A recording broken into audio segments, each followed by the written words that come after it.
নিয়োগ চাই বিজেপি তাই এই স্লোগানকে সামনে রেখে বৃহস্পতিবার আরামবাগ সাংগঠনিক জেলায় বিজেপির যুব মোর্চার উদ্যোগে আরামবাগ রেল স্টেশনে চাকরি চাই বাংলা কর্মসূচি অনুষ্ঠিত হলো। এই কর্মসূচিতে উপস্থিত ছিলেন আরামবাগ সাংগঠনিক জেলা যুব মোর্চার কনভেনর কার্তিক দত্ত, আরামবাগ বিধানসভার যুব কার্যকর্তা ফেলারাম রায়, শুভ্রজিৎ সিংহ রায় সহ অন্যান্য নেতৃবৃন্দ। বক্তারা রাজ্যে বেকারত্বের ক্রমবর্ধমান সমস্যা তুলে ধরে দ্রুত নিয়োগ প্রক্রিয়া শুরু করার দাবি জানান।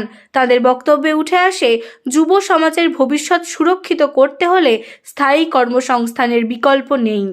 দেখুন, বাংলা যুব সমাজের যে আজকে যুব সমাজের মেরুদণ্ডকে আজকে ভেঙে দিয়েছে। বাংলা যে 2011 সালে মানুষ একটা প্রত্যাশা নিয়ে আজকে পরিবর্তন করেছিল, আজকে আমাদের অভিভাবকরা প্রত্যেকে একটা আশা নিয়ে যে যুব সমাজের একটা কর্মসংস্থান হবে, যুব সমাজকে নতুন দিশা দেখাবে বর্তমান নতুন সরকার, সেই আশায় একটা আমরা পরিবর্তন এনেছিলাম।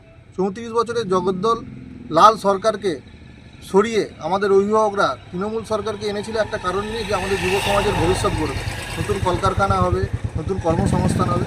কিন্তু গত আমরা 14 বছরে আমরা কি পেয়েছি? 14 বছরে কর্মসংস্থান তো হয়নি।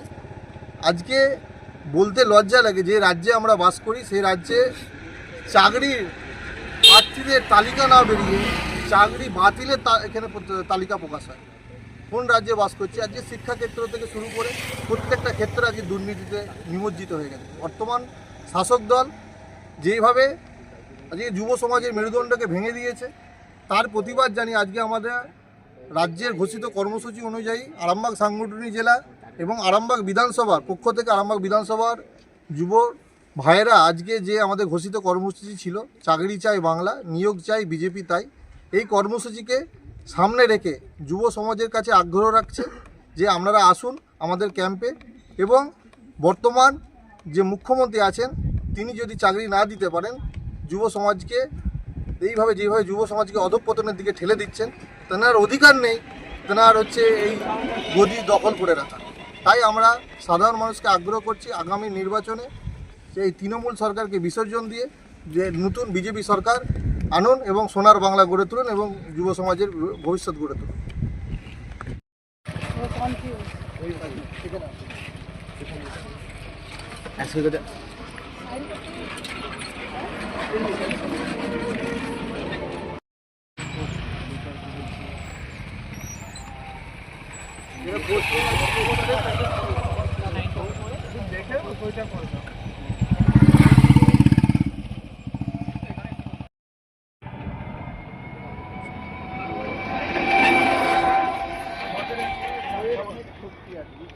শক্তিটা আমাদের প্রয়োজন।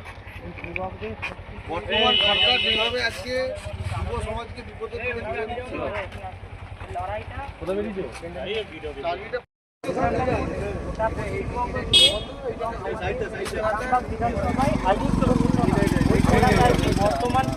বর্তমানে আমরা যারা শিক্ষক যুবক যুবতী আছি,